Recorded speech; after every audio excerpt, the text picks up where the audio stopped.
Hi అండి. Welcome to my channel. ఈరోజు నేను మజ్జిగ చారు ఎంతో టేస్టీగా, సింపుల్గా ఏ విధంగా చేస్తానో మీకు చూపిస్తాను. మీరు కూడా తప్పకుండా ట్రై చేయండి. చాలా టేస్టీగా ఉంటుంది. ఇప్పుడు మనం ప్రాసెస్లోకి వెళ్ళిపోదాం.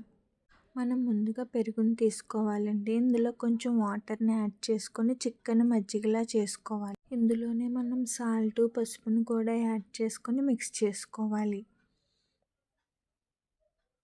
పోపు కోసం మనం ఒక ప్యాన్లో 2 స్పూన్స్ ఆయిల్ వేసుకుని ఇందులో కొంచెం ఆవాలు, అలాగే జీలకర్ర, ఎండుమిర్చి, పచ్చిమిర్చి, కరివేపాకును కూడా యాడ్ చేసుకోవాలి. ఇవి బాగా ఫ్రై అవనివ్వాలి.